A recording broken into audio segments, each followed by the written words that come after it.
E olha, ele já está aqui, como eu mostrei antes do jornalismo, doutor Ricardo Luba no nosso programa. Mais boa tarde aqui, doutor. Chegou um cafezinho aí? Delícia. A gente estava com saudade, mas eu sei que o doutor Ricardo Luba tem trabalhado bastante e tem feito muita criança nascer, né, doutor? Graças a Deus. Fazendo bastante bebezinho, né? E fazendo um monte nascer também. Exatamente, de mulheres que tinham, assim, uma dificuldade muito grande. Casais, né, na verdade, não mulheres, né? Casais com dificuldade para engravidar, então esse programa de reprodução ajuda bastante. Tá indo muito bem. Tá, graças a Deus. Quantos nasceram esse mês? A gente tem ondas boas e ondas ruins, né? É a sereia desovando. Essa última onda boa aí, de 18, foram 13 positivos. Isso é maravilhoso. Maravilhoso, uma coisa porque linda. Acaba realizando o sonho e trazer ao mundo uma vida, não há dinheiro que pague. Isso aí, né? não, e esse sofrimento que a mulher sofre essa angústia que ela fica, né? Exatamente. Essa angústia ninguém entende. Ah, não, vai aí tentando, você vai engravidar e todo mundo passa. Aí vem aquela vizinha e fala assim, eu cheiro cueca, pareço grávida. E assim, eles não valorizam isso. E a gente vê como eles sofrem. É um casal que sofre para a vida até você conseguir mudar esse sonho. E a gente sempre fala, não desista do sonho. Porque hoje é possível, e dá certo. Né? Vamos lá, as perguntas do público. Aqui, gente, é um plantão médico. Você pergunta o que quiser sobre a saúde da mulher e o doutor Ricardo Luba responde, tá? Vamos lá, vamos ver. Olá, Cláudio. Olá, doutor. Olá, Meire. Meire, a Meire é de Goiânia, Goiás, tem 47 anos, estou menstruando 2 vezes ao mês. Falhou. A vida toda sempre foi regular o ciclo dela. Sinto todos os sintomas da TPM, o mês inteiro. O mês inteiro. Ai, que horrível, não? Que já não é mais Meire. a TPM. Mas, Meire, é o seguinte, primeira coisa importante, 47 anos, você está chegando perto da menopausa. Então, ela falou você o quê? vai começar a ter uma oscilação hormonal. E aí, quando você faz TPM o mês inteiro, já não é mais a TPM. A TPM, por definição, ela começa aqueles sintomas mais ou menos uma semana antes de você menstruar e ele acaba com a menstruação. Mas ela menstrua 2 vezes. Mas é verdade, aí ela fica o mês inteiro. Bom, tudo bem, faz parte. 2 semanas antes, 2 semanas, vai fazer isso mesmo. Quer dizer, o que ela tá querendo dizer, eu acho que ela não tem paz, né? O que vai acontecer é assim, você tem algumas opções com 47 anos para fazer um controle desse ciclo, bloquear um pouco essa menstruação, isso dá para ser feito com segurança. E esperar, né? A menopausa vai chegar. Se for pílula, tomar direto? A pílula, nessa idade, a gente tem um pouco de reserva pelo aumento de risco de trombose. Mas conversando com o ginecologista dela, daria para fazer o quê, então? Eventualmente colocar um DIU medicado, que ela fica sem menstruar, e aí ela para de ter esses sintomas, para de ter essa TPM o tempo inteiro. Existem agora umas vitaminas super legais, é uma vitamininha vermelha, e não posso falar o nome, né?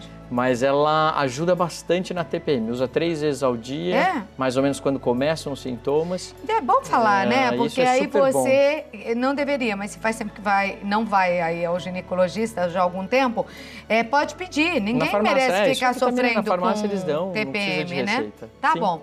A Maria Xavier, boa tarde. Oi, Maria. Faz 7 anos que fiz uma cirurgia, retirei útero, ovário e trompa. Nunca fiz exame ginecológico. Gostaria de saber se devo procurar um ginecologista. Ela é do Rio Grande do Sul. Como ela retirou útero, ovário, trompas, tal, uma mulher que faz, né, esse tipo de cirurgia, tem que continuar visitando o ginecologista? Ela esqueceu da mama, né? Tem que avaliar a parte da mamografia, o outubro rosa. A gente não pode esquecer disso. E assim, existem também as lesões que a gente fala em região vaginal, em região de vulva. Então é importante você tomar cuidado também com essas outras lesões. Não é só no colo do útero que vai aparecer. Claro, vai ter muito menos coisa para a gente se preocupar, ainda bem.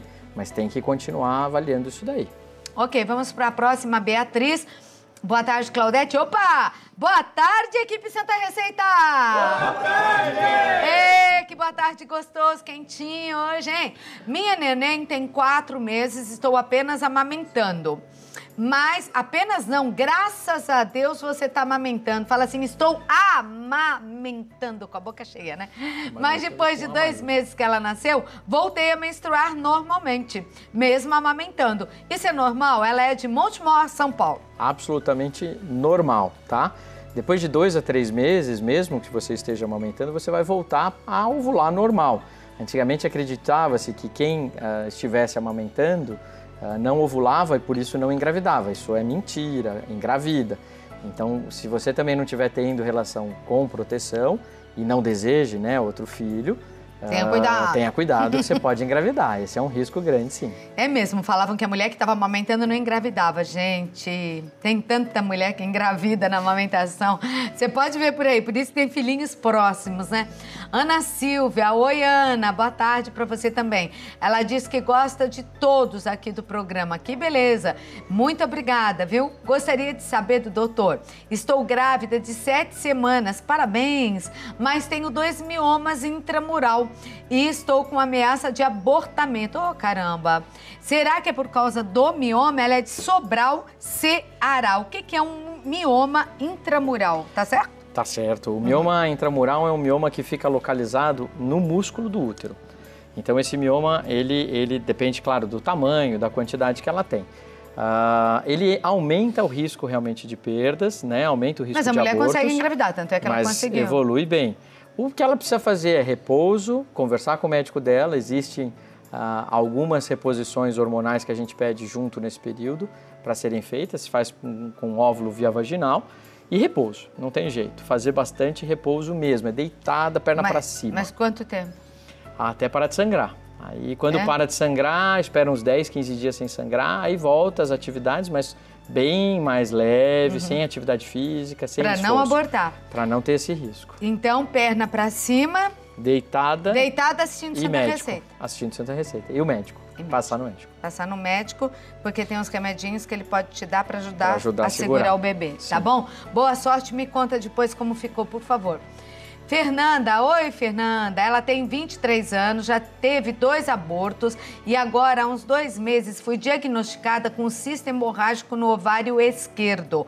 Tenho que fazer um tratamento para engravidar novamente? A Fernanda é de Alta Floresta, lugar bacana, lá do Mato Grosso. Essa é uma dúvida frequente. A medicina... Ela é tão novinha. Ela é jovem. A medicina determina o seguinte, quem já teve mais de 3 abortos... que ela tem uma condição que a gente chama de aborto de repetição.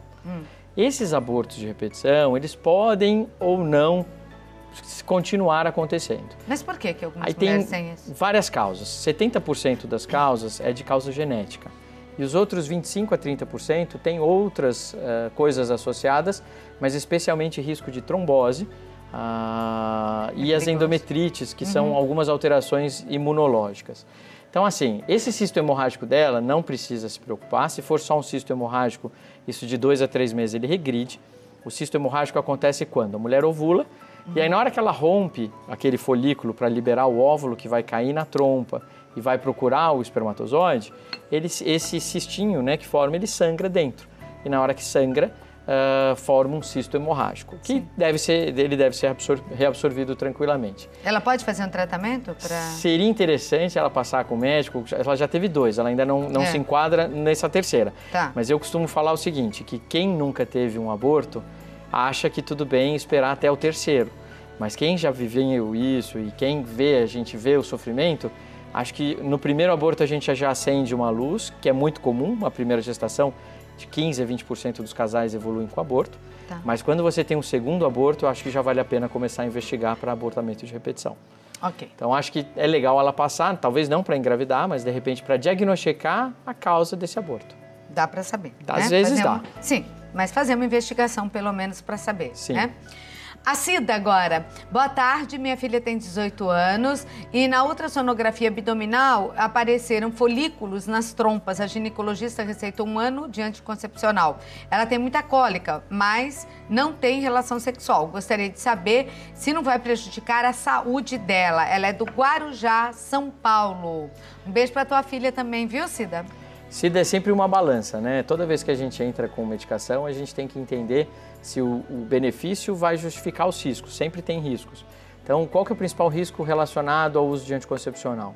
O risco de trombose. Na idade dela é bem baixo, mas existe esse risco.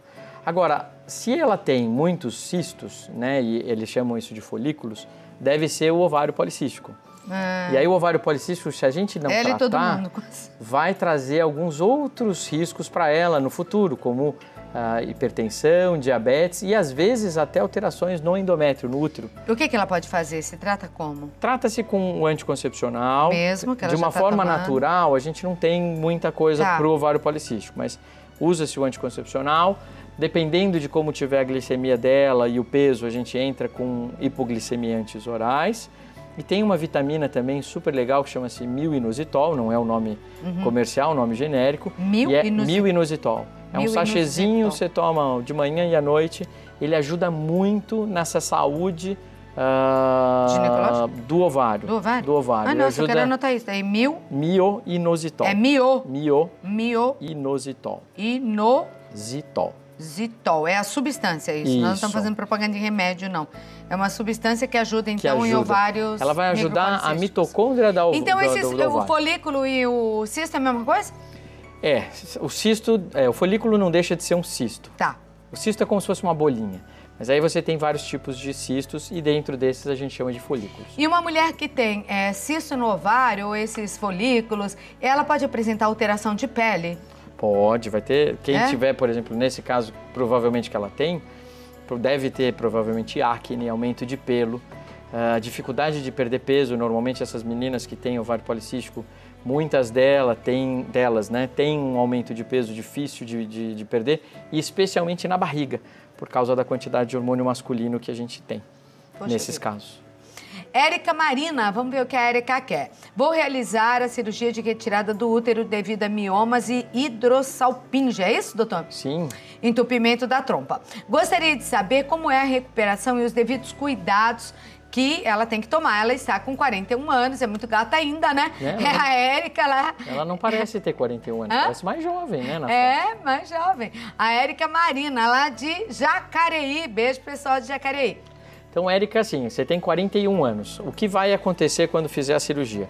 Primeiro, depende da via que vai ser feita. Se fizer por cirurgia laparoscópica, que seria por vídeo, a recuperação é muito mais rápida, mas tem alguns limites que a gente tem que obedecer em relação ao tamanho do útero e número de cirurgias anteriores que você fez.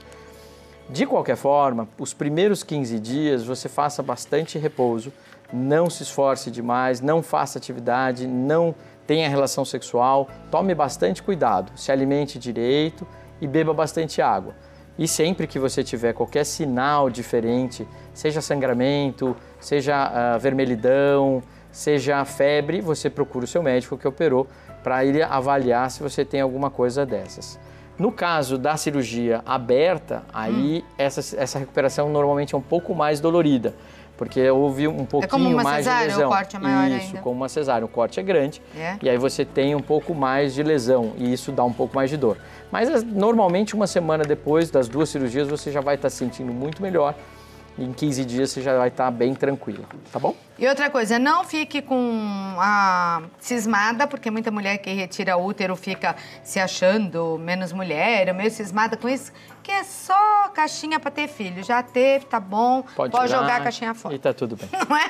Porque às vezes a caixinha vem com os miominha e causa problema, isso não vai te fazer nem menos nem mais mulher, muito pelo contrário, vai ficar melhor porque vai ficar mais bonita, com a saúde ginecológica perfeita, isso é que importa. Olha que bonitinho ali, Aparecida. É tão difícil receber de Aparecida, viu? Que beleza. Gostaria de saber se a mulher que está no tratamento de câncer já faz 1 ano, que não menstrua e com 50 anos, pode voltar a menstruar. Muito difícil, né?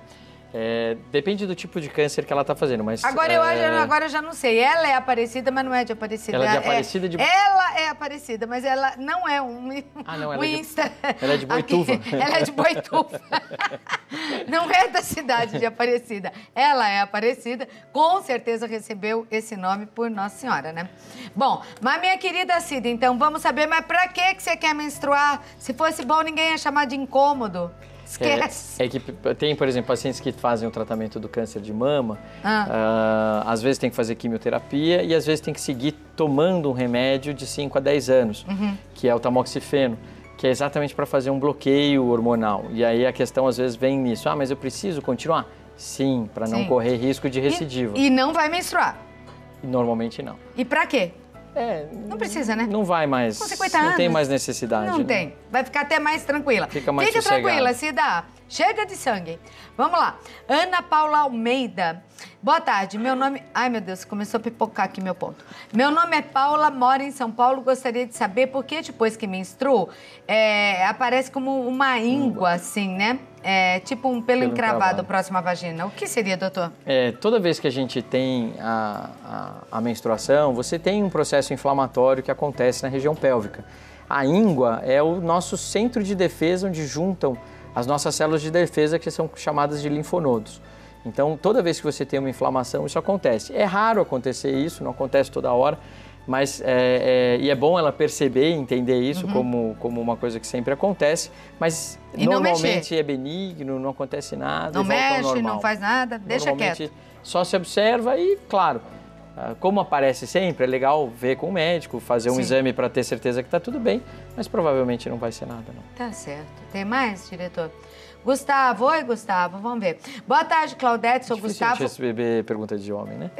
Mas hoje é legal, né? Que ele tá perguntando em nome da mulher. Aí acho bem bacana, homens preocupados com as suas companheiras, né? Que bom. Aí é que é bom. Não chegou nenhum videozinho pra mim? Ai, vou chorar. Boa tarde, Claudete. Meu nome é Gustavo, minha esposa tem focos de endometriose. Já operou, tem uma trompa obstruída. Estamos tentando ter filhos há mais de 3 anos. Qual será o melhor método para engravidar? Olha, Gustavo, você está perguntando aqui para a pessoa certa, que é o Dr. Ricardo Luba, que está trabalhando nesse projeto aí, né, de reprodução humana, mas eu vou te dizer, não custa nada um pedido para Nossa Senhora, viu?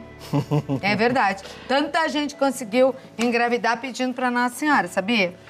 Nossa Senhora, em primeiro lugar, acho que a gente tem que ter muita fé nisso. Outra coisa é a seguinte, quando você tem uma trompa obstruída e as lesões de endometriose, é bem provável que essa outra trompa que está aberta, ela também já não tenha função tão adequada. Não quer dizer que não engravide, nem que nunca vai engravidar. Mas, estatisticamente, é mais fácil quando a gente faz um tratamento.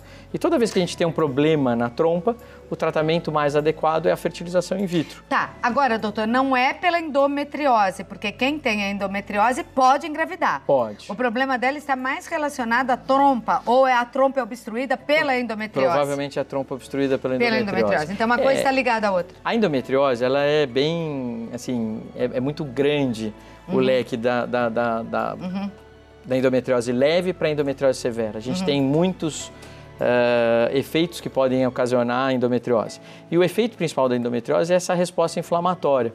A inflamação, por exemplo, se eu der um beliscão em você, no lugar onde eu beliscar vai ficar vermelho, vai inchar, vai ficar roxo, vai ter dor. Isso tudo são sinais de inflamação. Lá dentro, quando você tem a lesão da endometriose dentro da barriga, você gera essa resposta e você não sabe quantificar o quanto isso pode danificar os outros órgãos. E aí a trompa ela pode sofrer com essa ação. O que você indica para esse casal de pronto, assim, né? Assim, melhor método para engravidar o quê? Já que o casal está querendo ter filhos. Assim, de bate-pronto, falando assim, rápido a fertilização. Mas é claro que a gente tem que avaliar o exame dele, tem que ver o espermograma, né? Que os homens tanto insistem em não fazer ou demoram muito para fazer. E 40% das causas de dificuldade de engravidar podem estar na Você também concorda masculina. que quando um casal quer ter filhos, a gente deve começar fazendo exames no homem? Porque é mais barato, mais fácil, mais rápido? Sim, sim. É o mais indicado. Não sei porque o homem sempre acha que é culpa da mulher. Não existe culpado numa coisa dessas, né? Você sabe que tem casos, às vezes, que a paciente chega e fala assim, mas ele já tem filho. E daí? Fala, tudo bem, mas quantos anos tem um filho? Tem 5, 10, 15, 20 anos. Então, tudo bem, vamos fazer o espermograma. Se ele já tem filho, vai vir normal. Então, você sabe que uma amiga, acreditando nisso, porque era casada pela segunda vez, e ele já tinha um filho, ficou a vida inteira querendo fazer um exame e descobriu depois, quando já não podia mais ter filho, que não era ela, que era ele. Que tinha um filho, mas aí depois já não podia mais ter. Já não podia mais. Então tem que começar pelo homem. Sim, existem. Agora, no caso deles, a fertilização, que é esse tratamento que você faz, né? Sim, o tratamento da fertilização in vitro. Isso, que seria bom, né? A gente induz ovulação, capta os óvulos em laboratório, fertiliza esse óvulo, então a gente pega o espermatozoide, coloca dentro do óvulo, acompanha a evolução e depois a gente põe dentro do útero dela. Ok. E aí, se Deus quiser, vai para frente, porque é Deus que dá vida. É Deus que dá vida, não é verdade. É a gente. Como você falou, na maioria dos casos sim, em alguns não, então não era para ser. A gente trabalha com o fator Deus, não tem jeito. É. E cada vez mais a medicina, né? A gente se rende a ele, se rende à fé, é verdade. E ainda bem, né? Se rende a Deus. Olha só, olha lá, abraçadinhos, tá vendo? Amor tem idade? Não sei se em casa, acho que vocês não conseguem ver, mas a foto do WhatsApp lá tá linda aí, Elisa. Tô gostando de ver os dois de chapéu. Aposto que estavam indo para um bailão. Ou voltando de um bailão, ou foi num bailão a foto. Tem jeito, não tem, doutor? Boa tarde, tenho uma filha que está com 40 anos. Ela tem um nódulo que é de grau 3. Não sai disso. Os médicos dizem que isso não é nada, mas às vezes chega até a inflamar. E eles falam que é... espremer. Ela deveria tirar esse nódulo? Já chegou a 7 milímetros. O 7 milímetros é assim, ela não palpa um nódulo de 7 milímetros. Então, mas o nódulo aonde será? Deve ser na mama. Espremer? Deve ser na mama, O nódulo de mama que a gente coloca como, não é grau 3, a gente chama de Biarritz 3, é um nódulo que a gente acompanha a cada 6 meses. Ele não tem nada relacionado a uma alteração cancerígena, mas que deve ser acompanhado de perto. Agora, inflamar, espremer, eu não sei se sai alguma coisa ou não, às vezes de repente, aí um folículo piloso, né, ou até um abscesso, às vezes, que acontece, mas não acho que seja um nódulo da mama, eu acho que são coisas diferentes. Eu acho que uma segunda opinião vale a pena, mas acho que vale a pena passar no outro médico. Não é? Espremer um nódulo de 7 milímetros é difícil, não tem jeito. Confira direitinho se essa história tá certa lá com a tua filha e fala para ela procurar um outro médico, uma segunda opinião sempre é bom. Isadora Almeida, gostaria de saber se quem tem síndrome do ovário policístico tem mais dificuldade para engravidar. Simpatia você, hein, Isadora? Ela é de Aracaju, Sergipe, o menor estado do Brasil, mas cheio de amor, hein?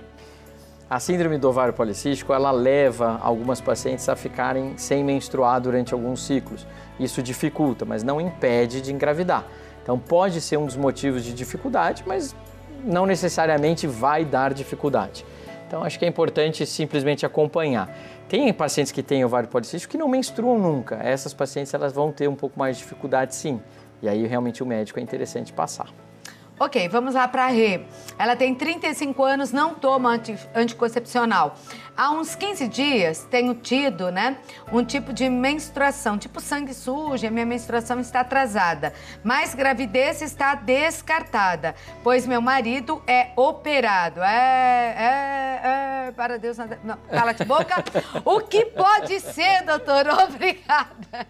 A gravidez a gente só descarta depois que faz o exame de gravidez. Aí a gente tem certeza. Você já viu casos assim de homens operados que tiveram? Eu já vi uma pessoa que teve 2 filhos operados. Depois da vasectomia. E aí foi uma briga, porque ele tinha lá 2 filhos, aí ele separou da esposa, arrumou uma outra mulher, e aí essa mulher engravidou. E aí eu falava para ele, faz um espermograma, faz alguma coisa, não briga com ela, de repente reverteu, não fez vasectomia, separou da mulher.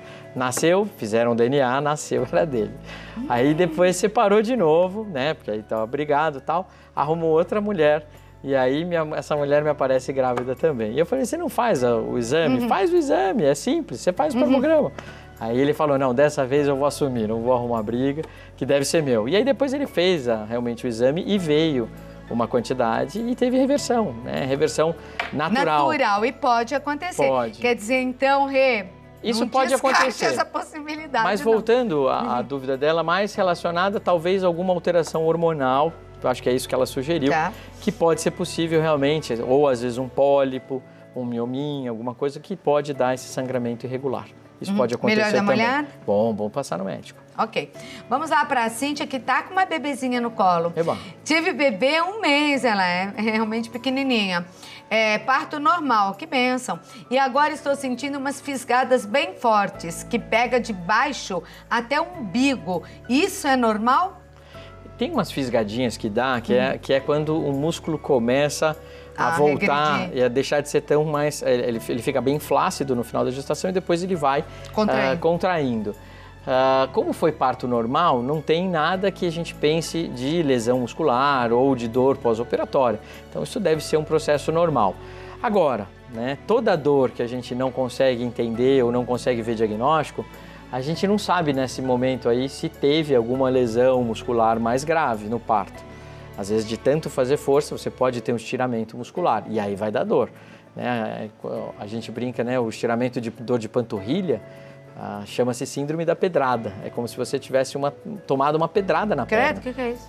Tem gente que... E parece isso, que levou uma pedrada na barriga? Parece, eu tive uma dessa e assim, aí dá uma fisgada forte. E é por lesão muscular. O músculo se rompe. E aí você pode ter dor. Mas também o músculo tem que ficar bem elástico, né? Porque a barriga fica grande, né? E a força toda, a prensa que ela faz, exatamente, né? para segurar, né? Aquela barriga, os músculos estão lá sustentando, né? A coluna, é difícil dar uma distensão na barriga, mas de repente a gente tem que investigar. Aí nesses casos, para dor, a gente pensa sempre, tenta tratar a dor, não melhora, aí manda para o especialista da dor, que aí eles se viram. Minha nossa. Bom, minha querida, você já viu, se persistir, especialista da dor, que aliás está crescendo muito e por lei, há alguns anos, é obrigatório que cada hospital grande no Brasil tenha a clínica da dor. E agora a dor virou doença. Sim, e ótimo, né? Deixou de ser sintoma, agora porque a dor é uma doença. Parecia frescura, eu tô com uma dor e ninguém acreditava na tua dor. Agora tem quem estude todo tipo de dor. Por lei, os hospitais têm que ter uma clínica de dor. Ana Paula, boa tarde, equipe AAA. Boa tarde, Cláudia. Só pra você, Ana. Boa tarde, doutor. Boa tarde. Eu queria saber quanto tempo leva para o útero, olha, mais ou menos o que a gente estava falando. Voltar ao normal. Ela fez cesárea, a menina tem 4 meses e é linda, que eu tô vendo aí, acho que com teu marido, e estou incomodada, né? Logo quando nasce, você vê que o útero ele contrai tanto que ele já fica na altura da cicatriz umbilical. Então você já vê que ele tem uma regressão muito grande.